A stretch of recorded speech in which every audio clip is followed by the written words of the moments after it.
أهلا وسهلا فيكم متابعينا حلقة جديدة من برنامج شرايها عليا. معكم عليا المؤيد، واليوم عندي مرة ثانية حوار مع الأستاذ نبيل مغدم. تكلمنا في الحلقة السابقة عن مرض السرطان، واليوم نبي نتكلم عن شيء اسمه Adrenal Fatigue، اللي هو تعب الغدد الكظرية وماذا يسبب من أعراض في الجسم وكيف نحله. هو عنده خلفية كبيرة مع هذا الموضوع أو هذا التعب، فنخليه هو يخبرنا عنه. حوارنا بيكون باللغة الإنجليزية، ولكن في ترجمة بالعربي ولازم تضغطون عليها في الإعدادات عشان تحصلون الترجمة. Thank you very much, Nabil, for coming with me on the show today again. In the last episode, you introduced yourself a bit and you said something that I thought was very interesting, which is your background on how you entered into alternative healing and your background with adrenal fatigue. So I would love for you to give a short introduction of yourself again, but maybe go more into the adrenal fatigue story and how you came out of that. Sure. Hi, everybody. My name is Nabil. I was born in Canada, born of Iranian parents and raised in Portugal. So I practice now in Portugal. I am a homeopath, a nutrition therapist, and a detoxification specialist. And basically one of the things that attracted me to what I do now was actually my own health problems and my family's health problems. And we weren't getting answers from conventional medicine. In fact, not only that, I mean, I guess many people can relate to this. When you go into the doctor's office, they don't even listen to you. I mean, you're lucky if you get 5 minutes and that's it. They pass their judgment and they're like, this antibiotic's for you. And you're like, okay. And you just leave and you just get worse, you know. This is on a tangent. One of the things I say is with people who go to like alternative doctors, one of the positive things of going to alternative doctors, besides they improving your health, is they're not worsening your health. You're not getting worse. True. You're not getting poisoned. Side effects. So for that, we should be praising alternative practitioners, because we are actually holding that oath, which is first do no harm, right? But anyway, so it was the disillusionment and the disappointment time and time again, just seeing all my family members having horrendous, very sad stories with practitioners. So that's what led me to homeopathy. But then what led me to nutrition therapy was actually, I didn't know at the time, I was suffering from adrenal fatigue. So I'm just going to share with you my story quickly. I was dealing with fainting and low blood pressure. Later I found out that they were all related. The adrenal fatigue, low blood pressure, fainting was all related. And I think a lot of people are dealing with fainting nowadays and low blood pressure. So I had fainted twice. It wasn't too many times, but twice, but it was pretty severe. And it wasn't normal fainting. It was kind of like when I woke up from it, it was like I felt like I was being resurrected from the dead. It was that painful coming back to life. So each of my senses was coming back one at a time and in a very painful way. So I knew that I needed to get to the bottom of it, because it was really scary, right? So you would just kind of like while doing whatever you're doing, do you feel it coming, or do you just happens and before you know it, you're out? Yeah, like there's no you don't know. Like it was, you kind of get a feeling for like maybe 5 seconds. A couple seconds, you're like, oh snap, I'm kind of losing it. So I'd go and lie down and then I'd pass out. So both of the times it was like that. But I would end up like I'd pass out on the couch, but then I'd end up on the ground. One time, I think the first time it happened to me, I was very fortunate. I was in the house of 2 friends, my fellow chiropractors. So they kind of took care of me. Like they kind of made sure I didn't, I guess, pass out or anything. I guess for things to get worse, because I did pass out. But anyways, so it was a very unpleasant, it was the most unpleasant experience of my life. And so what I did was I tried to get to the bottom of things. So I ran all the tests. I ran the ECG. I did a whole bunch of blood tests. I did all the tests that modern medicine basically has at our disposal. And in Canada, we're lucky because we have health insurance all covered, right? So I didn't have to pay for any of those. But the answer I always got, which I think a lot of people get nowadays from conventional doctors, is you're okay, you're fine. You know, your test results are fine. You're a healthy young man. And I'm like, are you kidding me? I don't feel fine, right? I don't feel fine. So eventually, I actually went maybe 1 or 2, 3 years like that, just dealing with it, trying to find answers. But one time I went to a nutrition therapist. I said, let me do the hair analysis because I'd never done it before.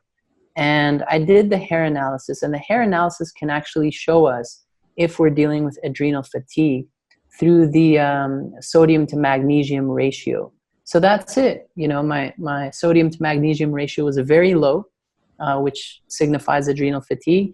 And my sodium and potassium were also very low. And of course, if your sodium is low, your blood pressure is going to be very low. And people who are suffering from adrenal fatigue cannot hold on to the electrolytes, sodium and potassium, because the adrenals are responsible for producing hormones, one of them being aldosterone, which actually helps retain and regulate these electrolytes. So long story short, after starting treatment, I started regaining my adrenal health. And since then, not only have I never passed out, but I've never experienced low blood pressure, which is a good sign because they're connected. And yeah, back in the day, whenever I'd rise from the chair or rise from the bed, I'd get lightheaded and I'd kind of lose my vision. So that's what really turned me on to nutrition therapy. And when I was in school for homeopathy, I actually took a small little detour and studied nutrition therapy, and then studied with Dr. Malter, which happens to be he's in Arizona. If people want to check him up at Malter Institute. So I studied the hair analysis, the science of hair analysis, to be able to interpret it well, because many naturopaths and homeopaths do the test but don't really know how to interpret it properly. So yeah, I did that, and I use nutrition therapy and detox and homeopathy nowadays. So that's my story with adrenal fatigue. Well, I'm curious about a few things. First of all, are these the only symptoms you got, or did you have like salt cravings, or I mean, what other symptoms would you say you can attribute to adrenal fatigue? Yes, that's correct. So I did have salt cravings, and I still do, not as much. But in Chinese medicine, I'm sure you're familiar with this, every flavor that we crave can tell us, is a sign basically of what organ needs help, needs stimulation. So in the case of salt, so if we're craving salt, that basically shows that the adrenals and the kidneys need support basically. And then there's bitter. I think bitter is for the heart, and I think that sour is for the liver. So people that crave sour foods, their liver needs some assistance. So that's one of the signs, yes. I'd say the biggest sign of adrenal fatigue is the body's inability to adapt to stress. Yes. And you can see this in every form possible. For example, rising from the chair is a stress. The body needs to adapt to this new altitude, and people who have adrenal fatigue, you're going to get lightheaded. Your body can't adapt to that, right? The body can't increase the blood pressure. Another one is your pupils. So when you shine light, like you can put a flashlight by your eye, and if your pupil doesn't remain contracted, if it doesn't, then it means you have adrenal fatigue. If it's constantly shifting and trying to, and sometimes remains open, it means your eyes don't have the ability to respond to that change.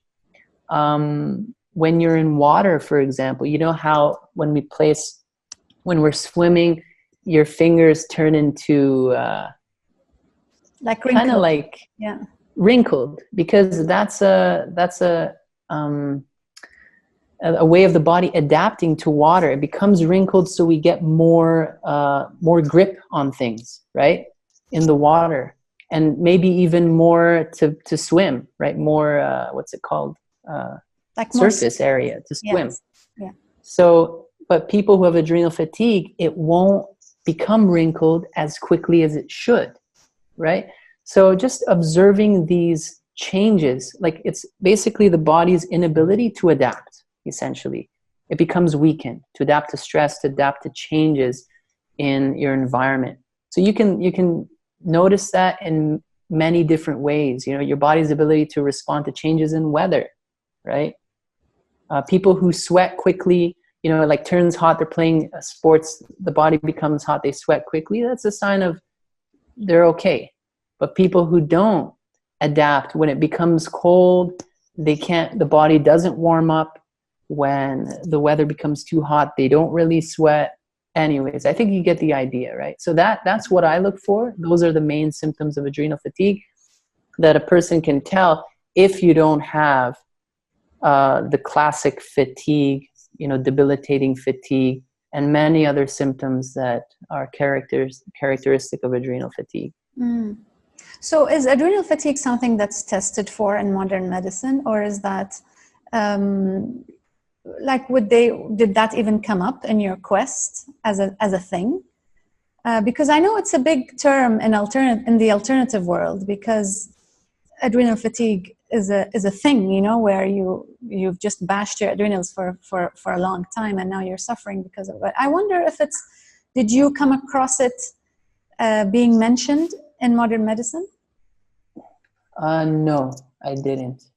I think adrenal fatigue is just like candida are two things that most doctors, conventional doctors, say is a myth, because truly they haven't been trained to recognize it. I think maybe some doctors are catching up on it, some conventional doctors, but no, it's not something I came across, and no test that at the time I knew existed. I think nowadays there are some ways, like testing certain hormones, like cortisol levels. Yeah. But then there was I didn't know where to find that, and there's an additional cost to it as well at the time. So, yeah. And it's not offered. I mean, no one would tell you, or at least, I mean, it's very unlikely that they would say, "Oh, you're tired. Let's test your cortisol level because maybe your adrenals are fatigued," or you know. But another question is how.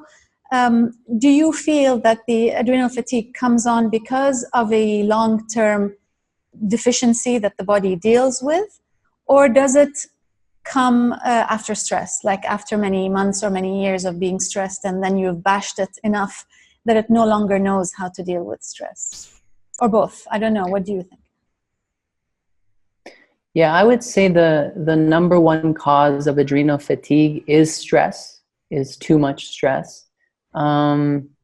Because we are in this day and age, we live in very stressful times. We're being bombarded with excess stress in every aspect of our lives. So for example, diet is a huge source of stress for most people's bodies because we're ingesting so many toxic foods, right? Adulterated foods and poisoned foods, you know, the water, the air. A lot of the household chemicals and beauty products we use are loaded with chemicals. Our emotions, again, right? That's a huge one. I think people who have dealt with trauma, I think everybody who comes to me with adrenal fatigue and they share their story, they've all dealt with trauma, because we have this tendency as human beings to not let go of the past and replay the bad experience we had. You know, basically the victim mentality and the resentment, that's what it does. It causes you to keep remembering what happened to you. You haven't truly let go. So, and forgiven and understood pain and suffering for what it really is, which is a blessing. So we keep replaying it, but the body doesn't know that it's a memory. So we experience that negative situation again and again and again as if it was real. So it puts the body in fight or flight every time we have that negative thought or we remember that incident. So there's the mind. There is, I'd say a big source of adrenal fatigue is a toxic gut. So a lot of us were dealing with a toxic gut with a lot of candida overgrowth, bacterial overgrowth, and that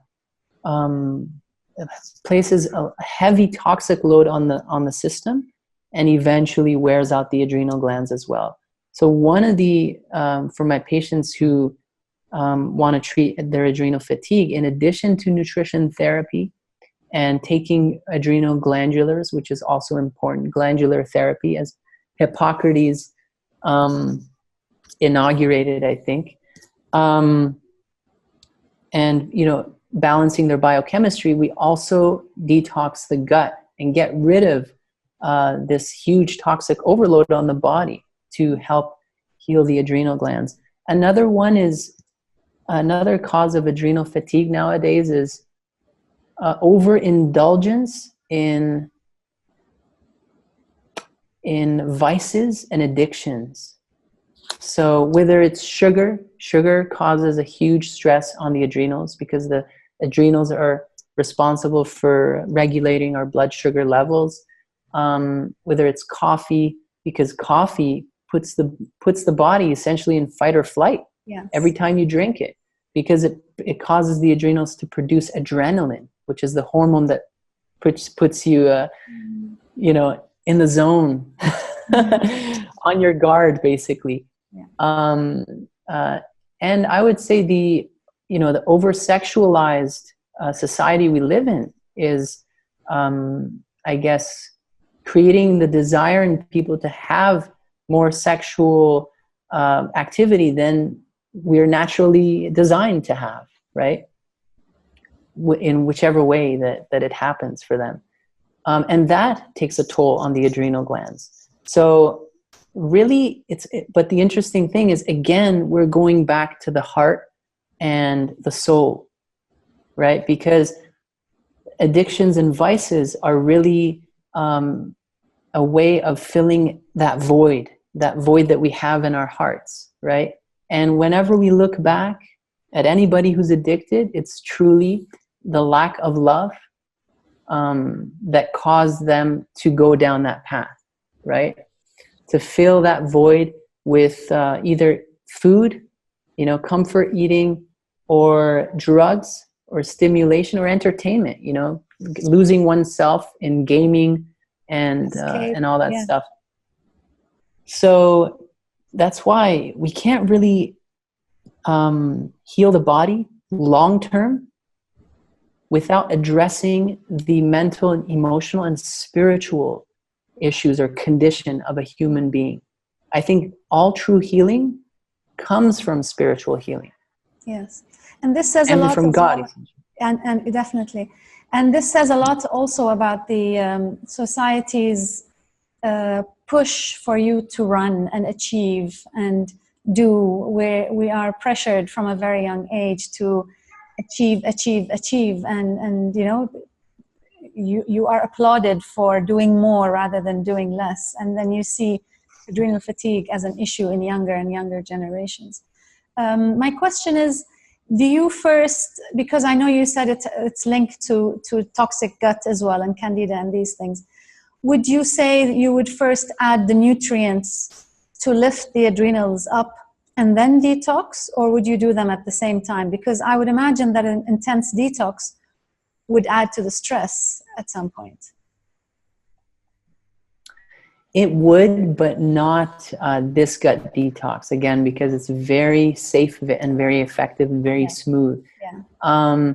For my patients and clients who can afford doing the combo of nutrition therapy and gut detox, that I highly recommend it for them, because, and I recommend they do the gut detox first, because nutrition therapy becomes that much more effective, so much more effective, when we get rid of the overgrowth and the mucoid plaque. Because then, again, it's the mucoid plaque that causes malabsorption. So by removing it, you can absorb the vitamins and the minerals for your nutrition therapy much more effectively. And also, we know that when we're dealing with candida overgrowth and bacteria overgrowth, they actually consume most of our nutrients before, you know, our body has a chance to use it. So removing those two is the preferred way. I always recommend to my patients. Of course, some patients, some of them maybe for other reasons, but mainly for financial reasons, they just decide to do nutrition therapy, and it still works, right? Yes. But it's much more effective to do the gut detox first. Yes, yes, very insightful. Last question. What would you say are the biggest nutrients that play a role in adrenal health in general? Like, are we talking about the key ones like magnesium? Is it vitamin C? Which ones would you like to highlight? Would you say are the first things you would look at, or maybe the first things that came up in your hair tests? Yeah, so the ones we use is basically, the main thing is adrenal glandulars, to be honest with you. But there's two forms of adrenal fatigue that we see. One is clearly the adrenals that have been wasted and they can't respond to stress, so we need to build it up. There's another form of adrenal fatigue, which is adrenals that are in overdrive, right? They're overactive and they are fatigued, but they haven't reached that state of complete burnout yet. So it depends what stage the person is in. But for the person who's totally wiped out and can't really respond to stress, which is actually most people, believe it or not, most of my clients, we use adrenal glandulars because Hippocrates taught back in the day, you know, over thousands of years ago, the father of medicine, that whenever an organ is weak, we should consume that very same organ, not from humans, I guess, but from animals, to nourish and support that organ. And that, I guess, that healing system is called glandular therapy, and it's used all over the world. And I think traditionally we used to do that. Like my grandmother and great-grandmother, we all used to eat organ meats, right, to support our organs, essentially. And in many countries they still do that. They eat like monkey brains and stuff like that, or lamb brains and stuff. Yeah. So we use that to nourish, because that provides the adrenals or the organ we're trying to treat with all the raw material it needs to recreate itself, essentially. So that's one of the most important supplements we use to treat adrenal fatigue. But then mineral therapy and vitamin therapy is key as well. So we use vitamin C, is very important for the adrenals. Vitamin E is also very important for the adrenals. And then depending on the biochemical profile of the individual, we recommend to either stop supplementing on some minerals, or start supplementing on some minerals. For example, people who are dealing with adrenal fatigue generally speaking shouldn't be taking magnesium, essentially, because magnesium is a relaxing mineral. It further relaxes the body and further relaxes the adrenals.